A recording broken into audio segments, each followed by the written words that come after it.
Good morning po sa ating lahat. Happy New Year po. Praise the Lord. Ano po? Ang topic po natin ngayon ay focus on the vision. Pakisabi nga po, focus. Ayan. Siyempre po, yung vision na yon ay galing dito, no? Sa full speed. Nakalagay po dyan, may mga acronym yung full speed. Ano po? Bago po tayo magtuloy-tuloy para maunawaan lang po natin ng vision, yung CBAB Vision 2025 po, sino pong nakakakabisado po nun? Kasi galing po siya sa focus on the vision eh. Sabi po doon, to glorify God and make disciples of all nations. We envision a strategic and significant presence in all cities and municipalities of the Philippines, the Filipinos scattered around the world, and the least evangelized people groups. Tapos po, meron din tayo Mission 20 by 50, galing din po dyan yan. Ano po? And siyempre, pagka pinag-aralan po natin mabuti, yung CBAB Vision 2025 at saka yung Mission 20 by 50, galing po yun sa Great Commission. Amen po ba doon? So tayo po ay tumutupad sa mission na binigay po ng Diyos sa atin. Bago po tayo magpatuloy, manalangin muna po tayo. Panginoon, kami po ay nagpupuri at nagpapasalamat, Panginoon, sapagkat narito po kami sama-sama na gusto magpuri po sa iyo. Salamat, Panginoon Diyos, dahil nandito kami sa isang iglesia kung saan may gusto po kaming tahakin, Panginoon. Nagpapasalamat po kami dahil ang vision po na ito ay mula po sa iyo. Ibinigay mo, Panginoon, sa council, ibinaba, Lord God, sa mga churches, sapagkat meron kang gustong marating, Panginoon, ng iyong iglesia dito po sa mundong ito. Dalangin po namin, sa oras po na aming pag-uusapan, Panginoon, ikaw ang aming maparangalan. Kuhanin mo, Panginoon, ang aming atensyon, Panginoon, at i-rebuke mo din po kami sa mga mali po naming paniniwala. Dalangin po namin, buksan mo ang aming kaisipan at sa oras po na ito gusto po namin lumapit sa iyo na meron pong kapakumbabaan. Maraming salamat po. Ito po ang aming panalangin sa pangalan ni Jesus. Tayo po ay magsabi ng Amen. Ano po? Dito po sa mundo po na ito na ating pong ginagalawan, napakadali po na mawalan po ng focus. Ano po? Kasi ang daming kaabalahan, ano po? At madalas po nawawalan tayo ng focus sa mga bagay na pinakamahalaga. Ngunit bilang mananampalataya po, gusto ko pong paalalahanan po kayo na tinawag tayo ng Diyos para mag-focus po sa vision na inilagay niya sa ating buhay. Amen po ba doon? Ang vision po na ito ay hindi lang isang pangarap na nakasulat dito, doon po pala, may tarp po tayo doon, o kaya, hindi lang ito isang pangarap na palagi pong binabanggit every Sunday. Ibig sabihin po, ito po yung direksyon na tinatahak ng JCLGF. Magsabi nga po ng amen ng taga JCLGF. Yun po ang ating direksyon. So, ang mag-focus po sa vision ay hindi lang basta isip-isipin natin ito, kabisaduhin po natin ito. Ibig sabihin, dapat tanggapin din natin ito ng buong puso. Hindi lang po dapat tanggapin, iparating natin ito sa iba, at hindi lang ito iparating sa iba, kundi magtiwala tayo na mangyayari iyon sa tamang panahon. Naku, may isa pong naniniwala. Si Pastor Rodo nag-amen. Ano po? Dapat naniniwala tayo na mangyayari po ito. So sa mensaheng ito po, tatalakayin natin kung paano yung tatlong hakbang na ito, yung taking, transmitting, at saka trusting, paano po siya makakatulong sa atin upang manatiling nakatutok tayo sa vision o nakapokus tayo sa vision o layunin ng Diyos para sa ating buhay. Hayaan niyo po, nabigyan ko kayo ng konting kwento, ano po, isang illustration para po lalo nating maunawaan yung gusto ko pong puntuin ngayong umaga. Isipin po ninyo, may isang bihasang archer.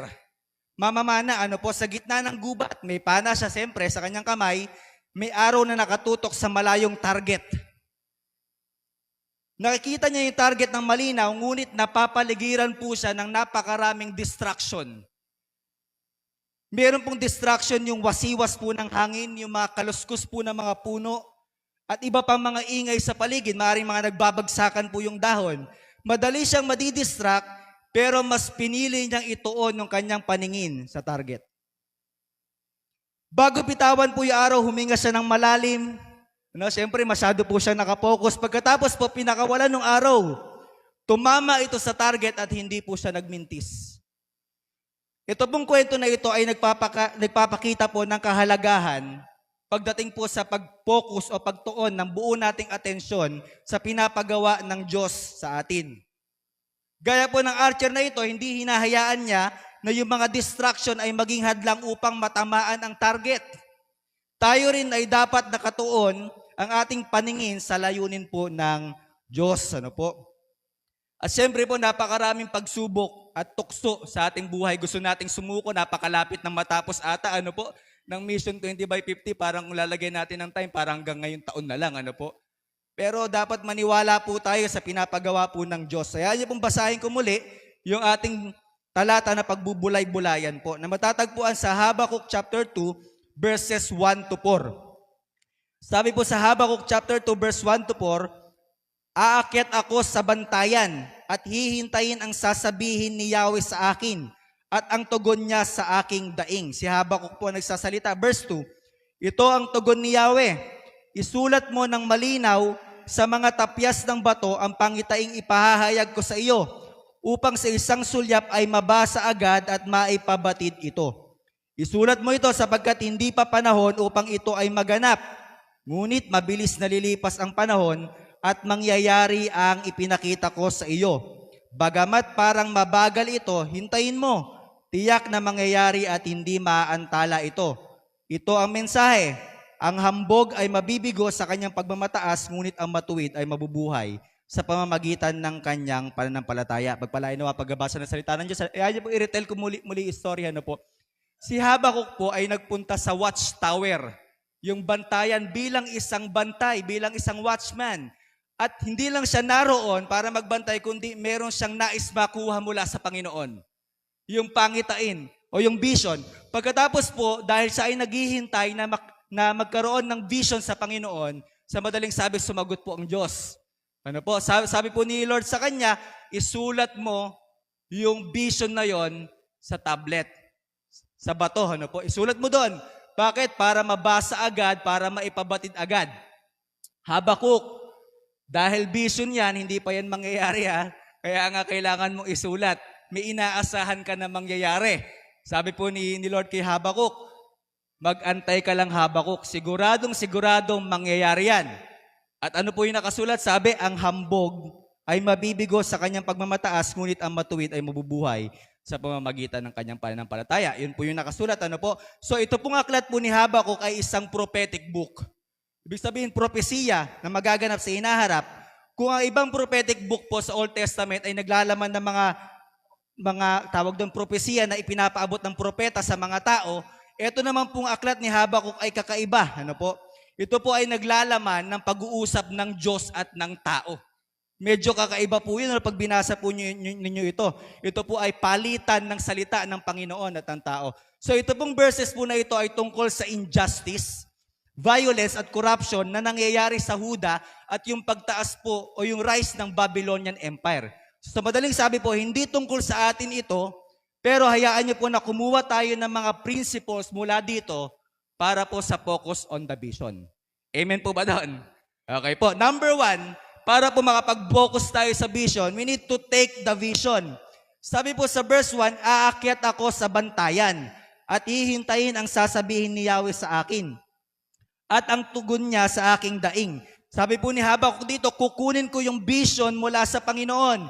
Hindi lang yon, mag-a-anticipate ako sa kanyang tugon. Wala pong lugar sa Christianity yung hindi marunong umasa sa Diyos. Yung nagpe-pray siya tapos walang inaasahan sa Panginoon. Hindi po ganun ang Christianity. Mga kapatid, dahil tayo po ay tinawag ng Diyos para mabuhay sa pananampalataya. Kaya po sabi sa Hebreo chapter 11 verse 6, hindi maaaring kalugdan ng Diyos yung mga walang pananampalataya sa Kanya. Sapagkat ang sino mang lumalapit sa Diyos ay dapat sumampalatayang may Diyos at siya ang nagbibigay ng gantimpala sa mga taong humahanap sa Kanya. Bakit pa natin hiningi yung Mission 20 by 50 kung di tayo naniniwala na ibibigay po ng Diyos yun? Mga kapatid, amen po ba doon? Ang hirap naman po na pinaghirapan po ito, ipinanalangin, hiningi sa Diyos, tapos hindi maniniwala. Dapat po nating paniwalaan po ito. Tingnan niyo po yung ginawa po ni Habakkuk, sabi niya, aakyat siya sa bantayan. Hihintayin sa kanya isasabihin ni Yahweh, tapos yung tugon niya sa kanyang mga daing, his position of waiting, Habakkuk takes his stand on watchtower.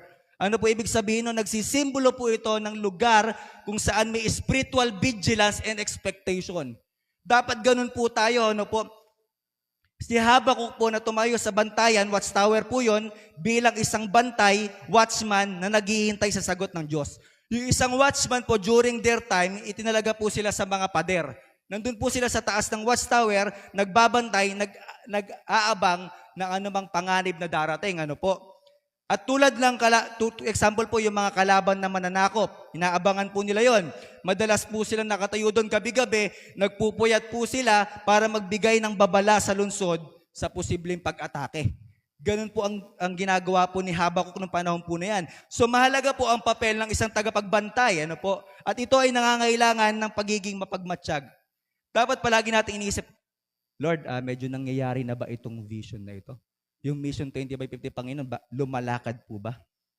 Ano po?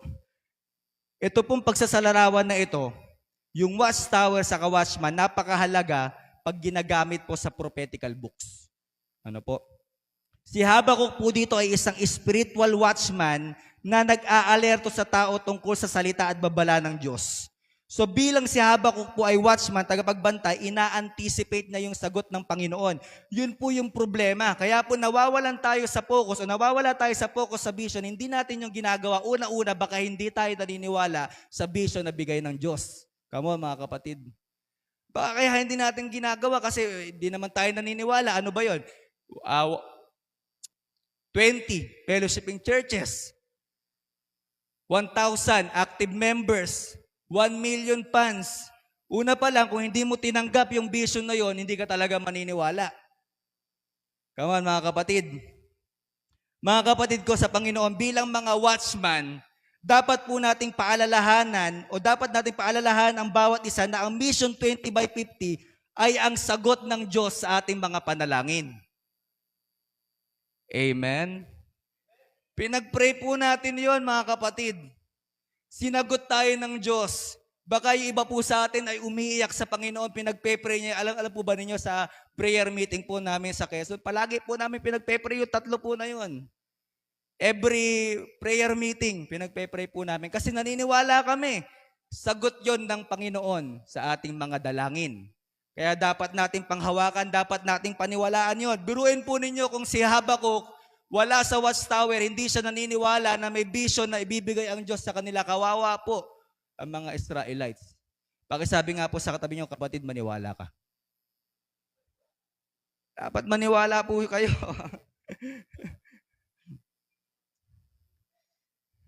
Palagi po nating ipaalala o paalalahan ng bawat isa, meron tayong mission na dapat panghawakan natin yun, ano?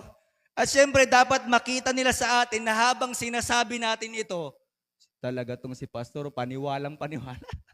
Dapat po ganun po sana, ano? Kasi baka minsan po, baka tayo mismo, hindi na nakakitaan na naniniwala tayo sa pinapagawa ng Diyos. Ano, mga kapatid? Dapat tayo mismo umaasa at naniniwala na mangyayari po ito. Siguro po si Habakuk, ano ba rin pinagtatawanan na siya ng mga tao nung panahon po na si Habakuk naman palagi na lang nandun nagpupuyat, nagpapagod, ginagawa yung Mission 20 by 50. Hanggang kailan siya maghihintay, patapos na. Dapat tumigil na si Habakuk dyan sa tore. Huwag na siyang magbantay, huwag na siyang umasa sa Panginoon. Imposible, hindi makatotohanan. Pero alam po ninyo si Habakuk, naniniwala siya, bigay ng Diyos yun. Kaya hindi po siya tumigil. Bigyan ko po kayo ng kwento tungkol dito. Isipin po ninyo yung isang hardinero. Ano po? Nagtatanim po siya ng isang magandang hardin. Sa simula, yung hardin po, siyempre, isang piraso lang na lupa. Ano po, walang nakatanim po dyan. At yung hardinero po na ito, naglaan po siya ng oras, lakas, yaman, at nagtanim siya ng binhi, dinilagan ang mga ito at inalagaan. So habang yung halaman po lumalago, yung hardinero naman po lalo nagiging masigasig kasi nakikita niya may bunga yung kanyang ginagawa, ano po, at interesado siya na mangyari yung kanyang pangitain, na magkakaroon ng isang magandang hardin. Dinidiligay niya po yung mga halaman, tinatanggal po yung mga damo, at tinitiyak na meron lahat ng pangangailangan yung hardin na yun para gumanda. Isang araw, tinanong po siya ng isang bisita, sabi po ng bisita, bakit ka nagsasayang ng maraming oras para sa hardin ito? Sayang yung oras mo. Sumagot po yung hardinero, dahil akin ito. Dahil akin ito. ako ang nagtanim, ako ang nag-alaga, at ipinakita ng hardin na ito kung sino ako. Ipinapakita ng hardin na ito kung sino ako. At ang tagumpay ng harding ito ay bunga ng aking pagsisikap as a responsibilidad. Yun po yung gusto kong sabihin, mga kapatid. Ito pong kwento na ito ay nagpapakita ng kahalagahan ng ownership. Ito pong Mission 20 by 50, yung vision ay hindi lang sa council, hindi vision ng pastor, hindi vision ng kung sino mang membro, vision ito ng Panginoon.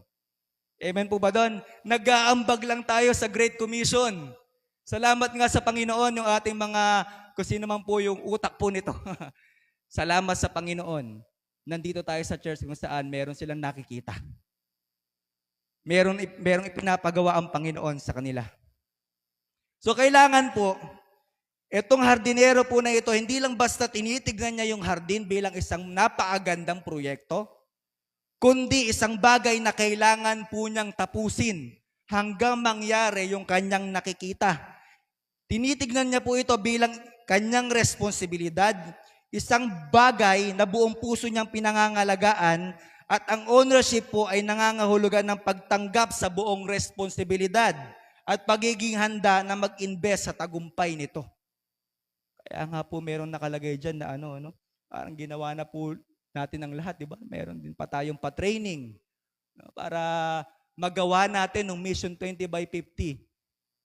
Meron pa tayong pa-Sunday school para lumalim yung ating pananampalataya sa Panginoon. Bumalik sa basic. Kasi baka nakakalimutan natin na responsibilidad to ng bawat Kristiyano. Pinaganda lang, ginawa lang Mission 20 by 50. Pero isa po itong parte ng Great Commission. So ang principle po ay ito.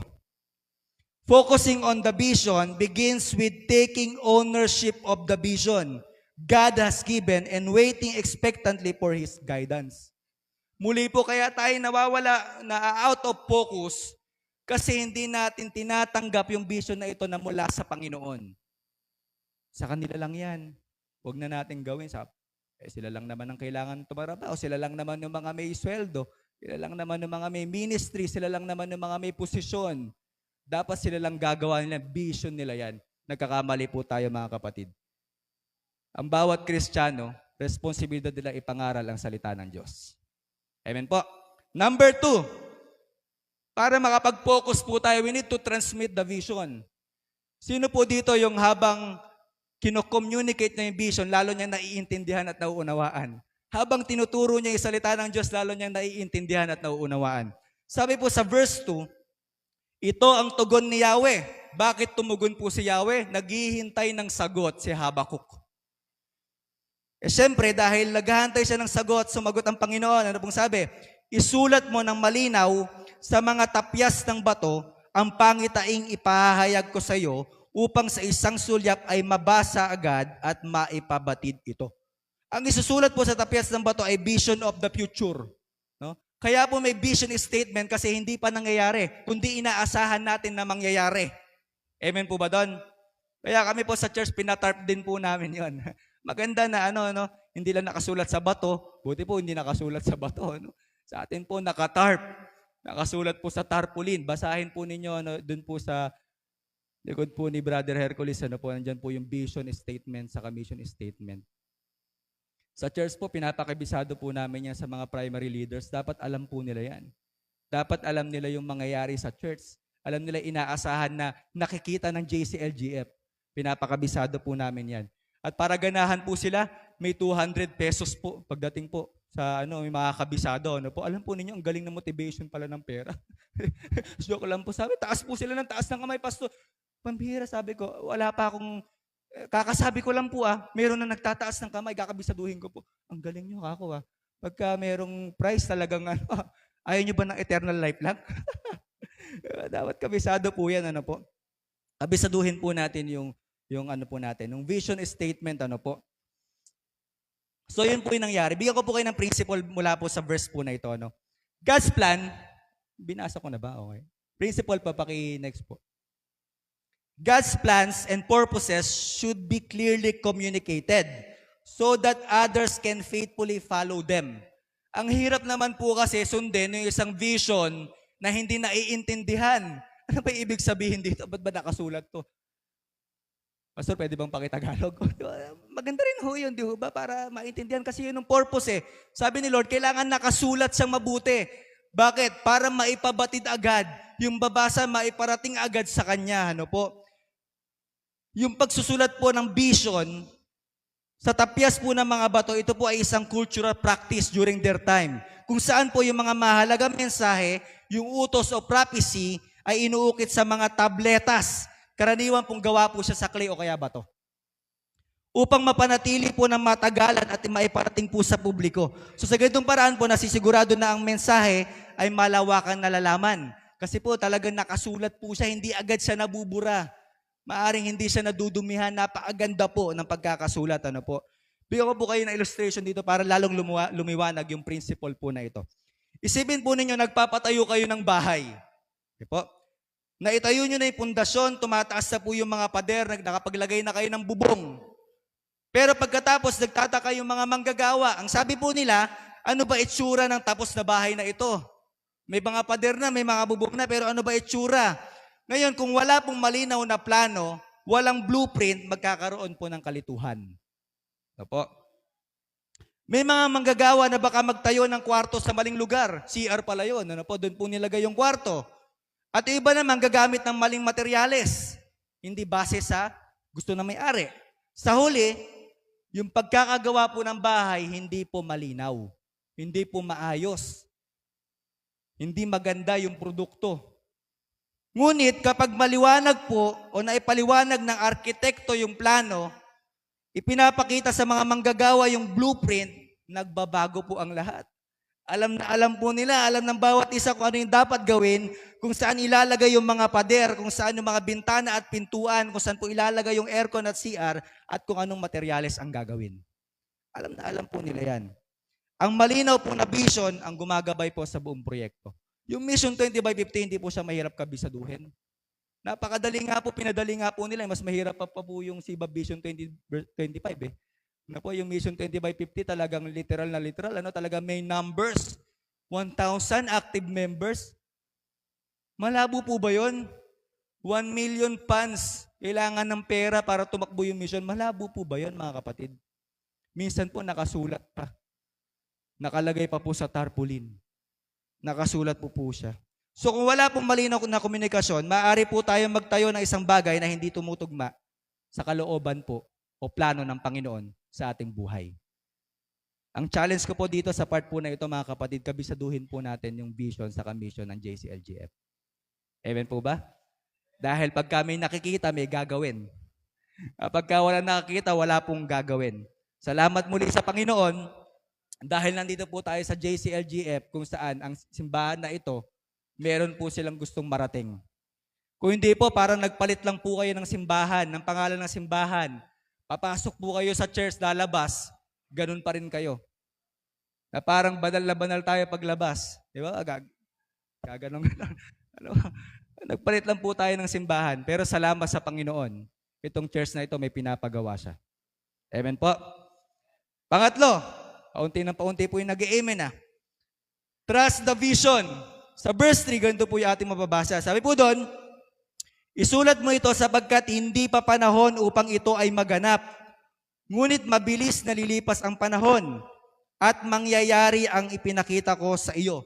Pinaalalahanan ni Lord si Habakuk na yung panahon, full speed yan. Bagamat parang mabagal ito, hintayin mo. Tiyak na mangyayari at hindi ito maaantala. Si Lord po mismo yung nagsabi, Habakuk, tandaan mo itong papakita ko sa iyo. Tanggapin mo ito. Bakit totoo ito? Sabihin mo sa kanila, totoong mangyayari ito. Ano, ako na nagsasabi. Imagine po ninyo, no? Marami pong karakter sa Bible na na-out of focus dahil lang sa pagkaantala. Minsan, pag masyado tayong mainipin, masyado tayong natatagalan, na-out of focus tayo. Isa po sa example dito ay si Abraham at saka si Sarah. Sa Genesis chapter 16 verse 1 to 4, si Abraham po ay pinangakuan ng Diyos ng isang anak. Ano po? Na sa kanya manggagaling yung lahi na sindami ng bituin sa langit. Magkakaroon po sila ng lahi na kasindami ng bituin, yung susunod sa kalooban po ng Diyos. Kaya lang ito po yung problema, itong si Abraham at Sarah, dahil matagal mangyari yung binigay sa kanyang pangitain ng Diyos, kundi po ako nagkakamali, nasa 20 years bago nangyari. Dahil sa pagkaantala at delay at akala ni Sarah, hindi na mangyayari yung pangitain ng Diyos sa kanila. Ano po yung nangyari? Ibinigay po ni Sarah yung kanyang aliping babae kay Abraham. Ang pangalan po ng babaeng iyon ay si Hagar o Hagar, ano po? Ayun, anong resulta po? Yes, nagkaroon ng anak, ipinanganak si Ismael, pero hindi yon yung plano ng Panginoon. Bakit? Mainipin. Mangyayari naman kaya lang mainipin. Isa pa po example, si Saul sa 1 Samuel chapter 13, verse 8 to 14. Ano po yung nangyari po dyan? Inutusan po ni Samuel si Saul na maghantay sa kanya sa loob ng 7 araw. 7 days lang bago mag-aalay ng hain sa Diyos. Ano po nangyari? Dahil po sa delay po ni Samuel, yung mga tao na inip, magpupulasan na po sila, mag-aaklas na kay Saul. Ano po nangyari? Nagmadali po si Saul. Siya na po yung nag-alay ng handog. Hindi naman talaga siya dapat doon. Hindi naman siya prophet, hindi naman siya priest. Ano po yung resulta? Dahil sa hindi pagsunod sa Diyos, dahil lang nainip si Saul, tinanggal sa kanya ang kaharian. At ang naging successor ay si David. Pangatlong example po, sa Exodus chapter 32 verse 1 to 6, yung mga Israelites nasa wilderness po sila. Kwento naman po ito ni Moses. Nasa bundok po si Moses, nakikipag-usap sa Diyos, nanalangin. Kinukuha yung 10 Commandments sa Panginoon, nakasulat sa tabletas. Ano po nangyari? Nainip po yung mga Israelita uli kay Moses. Sa pagbaba ni Moses, kaya nagdesisyon sila na gumawa ng gintong guya. Dahil sa delay, yung gintong guya na yung ginawa nilang Diyos. At nagdulot po yon ng kasalanan at pagsuway ng mga Israelites. Ano po yung resulta? Nagalit po ang Diyos at ipinalipol silang lahat. Pag hindi po tayo nagtitiwala sa Diyos, pagka naiinip po tayo dahil lang may delay ang Panginoon na parang walang nangyayari, ang mangyayari po sa atin, magkakasala tayo. Magrereklamo tayo bakit natin ginagawa itong vision na ito. Maaring magrebelde din tayo at umalis sa church na ito dahil church naman puro ganyan-ganyan, puro salita lang sila. Excuse me? May ginagawa po kami. Minsan nga po sumasablay kami. Alam po ninyo ilang beses na kaming, sa Quezon po ilang beses na kami mag-try na mag-church planting. 2 beses. 3 ata, Santo Domingo yung isa. Alam po ninyo, lahat po yun ay na-dissolve. Pero hindi ibig sabihin nun, hindi totoo ang sinasabi ng Diyos. Handa pa rin kami sumunod kahit may kabiguan na naghihintay. Dahil yun po yung gusto ng Panginoon, sumunod lang tayo sa Panginoon. Amen po ba? Sino mo nakaranas po nun? Nag-open siya ng cell group tapos hindi, pangarap mo maging church. Pero hindi nangyari. Alam po ninyo, mas gusto kong mabigo sa pagsunod sa Panginoon kaysa mabigo na walang ginagawa. Hello mga kapatid. Ganun po ang nangyayari pagka masyado po tayong mainipin. Sabi ni Lord, sigurado mangyayari po ito. Bigyan ko po kayo uli ng illustration dito para lalong lumiwanag. Po. Yung isang magsasaka po muli, nagtanim po siya ng binhi sa kanyang bukirin. Po. Pagkatapos yung itanim yung mga binhi, hindi agad niya nakikita yung resulta. Meron po bang ganun? Nakita niya agad yung resulta, kakatanim pa lang niya kanina. So ang ginagawa po niya, araw-araw, dinidiligan niya yung lupa. Inaalagaan ng mga halaman at naghihintay ng may pasensya kung kailan ba uusbong yung binhi na yon. So alam na magsasaka na hindi pwedeng madiliin ang paglago kasi may proseso po yan. Kaya lang, bagamat hindi kayang madaliin ito, nagtitiwala siya sa proseso. May araw yan, may merong pagdidilig dyan, maaarawan pa yan, kailangan niya ng oras para mag-ugat at lumago ang binhi. Kung nagmamadali po yung magsasaka, huhukayin niya yung katatanim pa lang na binhi upang tignan o tumubo na ba, may ugat na ba? Maaari niya pong sirain ang lupa. Hindi na po tumubo yun. Ano po?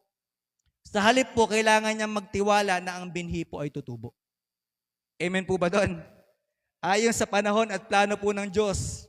Bagamat parang hindi tayo nakakita ng resulta agad-agad, naniniwala tayo na ang proseso ay nagaganap para mangyari pangitain na binigay po ng Diyos sa atin. Ano po yung principle po dito sa verse po na ito? God's promises may demand patience, but they are always fulfilled in His perfect timing. Sana po habang naghihintay ka, gumagawa ka. Hindi naghihintay na nakakuyakoy lang po sa napakaganda natin mga upuan at opisina. Dapat meron po tayong ginagawa. Dahil tinitiyak po ng Diyos na kahit na mukhang matagal bago pa ito mangyari, tiyak na magaganap ito sa kanyang takdang oras. Ngayon po, magbibigay na po ako ng action para matapos na po tayo. Number 1, ano yung action po natin? Embrace God's purpose. Commit to it. Start taking the first steps toward it. Muli po, ma-out of focus ang church na ito kung hindi natin tinatanggap o niyayakap yung misyon na binigay ng Diyos sa church na ito. Muli po, gusto kong paalalahanan kayo, itong misyon na ito ay galing sa Panginoon. Ipinanalangin natin, ang kailangan mo lang gawin, kailangan mo yakapin ito at maniwala ka na gagawin ng Diyos itong pangitain na ito. Number 2, share God's direction in a way that motivates others to take action and follow His lead. Mahalaga po na maski ordinaryong membro, alam po yung Mission 20/50. Maski kaka-attend lang sa church, dapat alam niya na kailangan niyang ibahagi ang magandang balita. Maski ang mga bata, dapat alam nila na dapat ibahagi ang magandang balita. Maski yung mga nagsa-Sunday school po na mga kids, dapat alam nila na kailangan ibahagi ang magandang balita. Amen po ba doon? Parang ganito lang yun, parang ang simple, alam mo ba, kailangan mo i-share si Jesus. Namatay siya para sa'yo. Kailangan nila ng kaligtasan. At ang kailangan gawin, tanggapin at isuko ang buhay sa Panginoong Hesus. Kailangan nating ibahagi po yan. At number 3, trust that delays are not denials. Trust God's timing kahit matagal. Sabi, sigurado yan eh. Hindi ko mo mabagal, hindi na mangyayari, hindi na totoo. Totoo yan. Stay patient and faithful, believing that He will bring the vision to fruition in His perfect timing.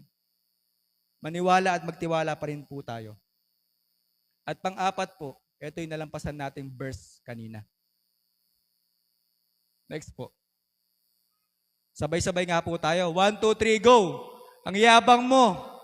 Teka pa, parang yung uso, ganun po, ay habang mo. Sabay-sabay po ulit tayo. 1, 2, 3, go! Ang yabang mo. Next. Ang magpapabagsak sa'yo. Sabi po sa verse kanina, sa verse 4, yan. Wait lang po, bumabalik ako. Ano po ba yan? Ba? Ito ang mensahe sa verse 4. Ang hambog ay mabibigo sa kanyang pagmamataas. Ngunit ang matuwid ay mabubuhay sa pamamagitan ng kanyang pananampalataya. Biruin po ninyo, napakadaming pwedeng sabihin ni Lord. Kay Habakuk at saka sa Israelites, ang sabi pa niya, yung mga hambog, yung mga mayayabang, mabibigo sila. Pero Habakuk, yung mga taong matuwid, nabubuhay sa pananampalataya. Mga kapatid, ang Christianity ay hindi survival of the fittest, kundi survival of the faithful. Kailangan mabuhay tayo sa pananampalataya. Let's live by faith. We value faith and trust in God over physical strength, power, and worldly success. Kahit napakahuhusay natin, kahit napakagaling natin mag-provide ng training, kahit tayong pinakamaraming pera dito sa church at tingin natin papapagaan natin ng salapi ang misyon, kung hindi tayo namumuhay sa pananampalataya, hindi po mangyayari po iyon. Dahil ang hinahanap ng Diyos yung mga sumasampalataya po sa Kanya. Sumasampalataya sa kakayahan ng Diyos. Sumasampalataya sa kayang gawin ng Diyos, hindi nang kaya niyang gawin. Ano po? Kasi napakahuhusay na po natin. Ang kailangan lang natin, we need to live by faith. Lord, naniniwala kami. Naniniwala kami sa vision. Hindi dahil napakagagaling po namin. Hindi dahil mga equip po kami, Panginoon. Hindi dahil na mga nakapag-start kami ng mga gawain. Hindi dahil napakasipag po namin. Lord, naniniwala kami. Dahil simple lang. Naniniwala kami dahil may pananampalataya kami sa iyo. Dahil ang mission po na ito ay binigay mo sa amin. Kaya, Panginoon, naniniwala kami na kaya mong gawin yung pinakita mo sa amin, yung Mission 20/50. Manalangin po tayo. Let's pray po, Panginoon, nagpupuri at nagpapasalamat po kami. Dahil, Panginoon, nandito kami sa iglesia na meron pong nakikita. Salamat, Panginoon Diyos, dahil meron mga nanalangin sa Mission 20 by 50 po na ito. At sinagot mo po sila sa pamamagitan ng kailangan po magkaroon ng 20 fellowshipping churches. Kailangan po ng 1 million funds. Kailangan po ng 1,000 active members. Lord, hindi namin vision ito, kundi vision po ito ng Great Commission. Gusto lang po namin gawin ito. Lord, kagaya po ng paalala mo kay Habakkuk. Lord, tulungan mo kami na wag maging hambog, Panginoon. Patawarin mo kami sa aming mga pagmamayabang, pagmamalaki. Patawarin mo po kami kung ang naka-front po sa amin yung mga titulo po namin, yung mga posisyon po namin, yung mga husay at galing po namin, Panginoon. Ngayon, Panginoon Diyos, gusto po namin mabuhay sa pananampalataya. Pananampalataya, Panginoon Diyos, na bagamat may mga delays, bagamat may mga failures, Panginoon, naniniwala kami, Panginoon Diyos, na dahil Ikaw ang nagbigay ng bisyon, Ikaw po ang tutupad po nito. Lord, tulungan mo din po kami to embrace this vision. Panginoon, hindi lang po ito sa council, kundi sa bawat Kristiyano na miyembro ng JCLGF. Lord, tulungan mo din kami na i-communicate po ito. Sabihin po sa iba na merong kaliwanagan, Panginoon, para sila din po ay sumunod. Lord, patuloy mong samahan, Panginoon, ang JCLGF, Panginoon, sa taon po na ito. We pray, Panginoon, na Ikaw ang kikilos sa mga ginagawa po namin. Gusto lang po namin maging available. Gusto lang namin maging faithful, Panginoon. And gusto din po namin maging teachable. Maraming salamat, Panginoon, sa iyo po ang kalulitahan at kapurihan sa pangalan po ni Jesus. Amen.